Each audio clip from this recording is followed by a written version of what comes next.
السلام علیکم ورحمۃ اللہ وبرکاتہ نحمده ونصلی علی رسولہ الکریم اما بعد۔ آج کا سبق سن لیجئے۔ آج کے سبق کی سرخی ہے اولاد کی تربیت پارٹ نمبر 13۔ اب یہودیوں میں، عیسائیوں میں اور مشرکین میں، بے ایمانوں میں متفقہ طور پر میراث عورتوں کو نہیں ملتی تھی۔ اس میں کئی قصے بھی ہوئے۔ حضرت عیسیٰ علیہ السلام کے ساتھ ایک بہت بڑا قصہ ہوا اسی میراث کے سلسلے میں۔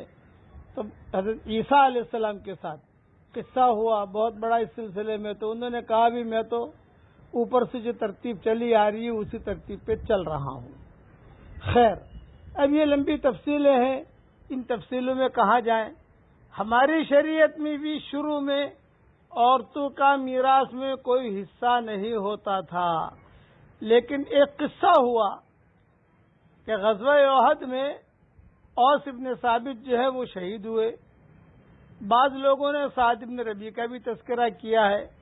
جو بھی ہو، وہ جب شہید ہوئے تو حضور اکرم صلی اللہ علیہ وسلم جب احد سے فارغ ہو کر مدینہ منورہ پہنچے تو مدینہ منورہ پہنچ کر حضور صلی اللہ علیہ وسلم بہت رونے لگے۔ صحابہ نے کہا حضرت کیوں رو رہے؟ تو حضور صلی اللہ علیہ وسلم نے فرمایا کہ میرا چچا حمزہ جو ہے یہ احد میں جان دی ہے اس نے، اور اس کے لیے کوئی رونے والی بھی نہیں ہے۔ وَحَمْزَةُ لَا بَوَاكِيَ لَهُ، یہ جملہ کہا کہ وَحَمْزَةُ لَا بَوَاكِيَ لَهُ، کہ حمزہ کا کوئی رونے والا بھی نہیں ہے۔ اس وقت میں مرحوم پر رونا نوحہ کرنا جائز تھا، بعد میں حرام ہوا۔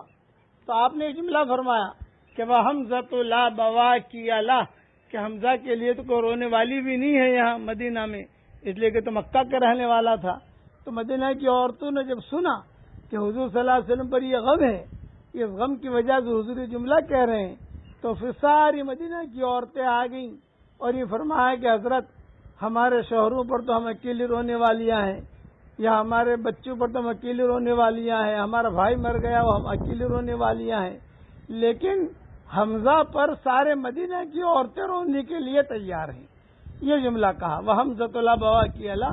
اس پر انصار کی عورتوں نے کہا کہ حمزہ کے لیے ہم نوحہ کریں گی۔ یہ قصے ہوتے رہے یہ قصے ہوتے رہے۔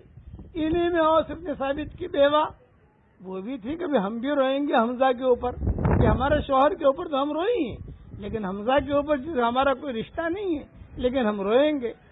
حضور اکرم صلی اللہ علیہ وسلم اپنے کسی کام سے، کسی غرض سے مدینہ منورہ کی گلیوں میں نکلے۔ جب مدینہ منورہ کی گلیوں میں نکلتے تھے تو کتابوں میں لکھا ہے کہ لڑکے لڑکیاں ایک جملہ کہتے تھے، جا رسول اللہ، جا رسول اللہ، جا رسول اللہ۔ ایک عید ہو جاتی تھی، کسی گلی سے گزر جاتے یا کسی جگہ سے گزر جاتے، صحابہ بھی ساتھ ہوتے، بچیاں بھی ساتھ ہوتی، اور جا رسول اللہ۔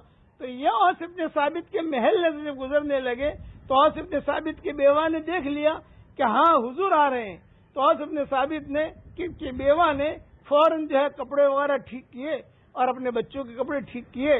اوس ابن ثابت کے 3 اولاد تھی، ایک لڑکا تھا، 2 لڑکیاں تھیں اور ایک ان کی بیوہ، یہ 4 ہو گئے۔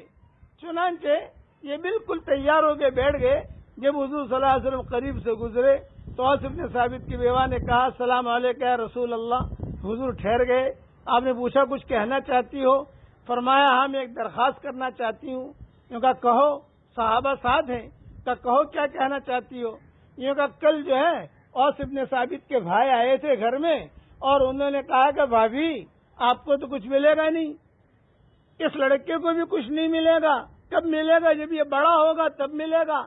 ان 2 لڑکیوں کو بھی کچھ نہیں ملے گا، اس لیے گھر کا سارا سامان لے کر وہ لوگ چلے گئے ہیں۔ اب میں اکیلی بیوہ یہاں ہوں اور میرے 3 بچے ہیں۔ آپ کی آنکھوں میں آنسو آئے۔ آپ نے فرمایا کیا کہنا چاہتی ہو؟ اور یہ فرمایا اوس ابن ثابت کے بھائیوں کو بلاؤ آپ، اور بلا کر اتنی درخواست کر لو کہ جب سارا سامان لے گئے ہیں یہ تو یہ لڑکے کو بھی لے جاویں، نہیں لڑکے کو نہیں، لڑکیوں کو بھی لے جاویں، 2 لڑکیوں کو لے جاویں، ان کو پالیں پوسیں بڑی کریں، جب بڑی ہو جائے تو پھر ان کی شادیاں کرا دیں، اور یہ لڑکا اور میں اپنی زندگی گزار لیں گے۔ اس پر حضور بہت روئے، یہ فرمایا تیری بات کا جواب میں نہیں دے رہا ہوں، تیری بات کا جواب آسمانوں سے آئے گا۔ یہ کہہ کر حضور روتے ہوئے آگے جانا تھا حضور صلی اللہ علیہ وسلم کو، واپس ہو گئے، مسجد نبوی میں پہنچے، ابھی دروازے پر ہی پہنچے تھے کہ یہ میراث کی آیتیں نازل ہو گئیں۔ آپ نے فوراً بلایا، بلاؤ اوس ابن ثابت کی بیوہ کو، اور بلاؤ اوس ابن ثابت کے بھائیوں کو، سب کو بلایا اور سب کو بتا دیا کہ دیکھو اس کا یہ ہے، اس کا یہ ہے، اس کا یہ ہے۔ اللہ نے حساب کر کے بھیج دیا۔ حساب کر کے اللہ نے کیوں بھیجا؟ یہ دھیان سے سنو، اس لیے کہ حساب میں لوگ ہیرا پھیری کرتے، لوگوں کا عادت ہے نا ہیرا پھیری کرنے کی، اور اب تو ٹاپ 1 جا رہا ہے ہیرا پھیری کرنے کا زمانہ، اچھے اچھے لوگ کر رہے ہیں، تو باقاعدہ اللہ نے خود حساب کر کے بھیجا تاکہ کوئی ہیرا پھیری ہی نہ کرے۔ بقیہ تفصیل کل پوری کروں گا انشاءاللہ۔ اس طریقے سے عورتوں کی میراث شروع ہو گئی۔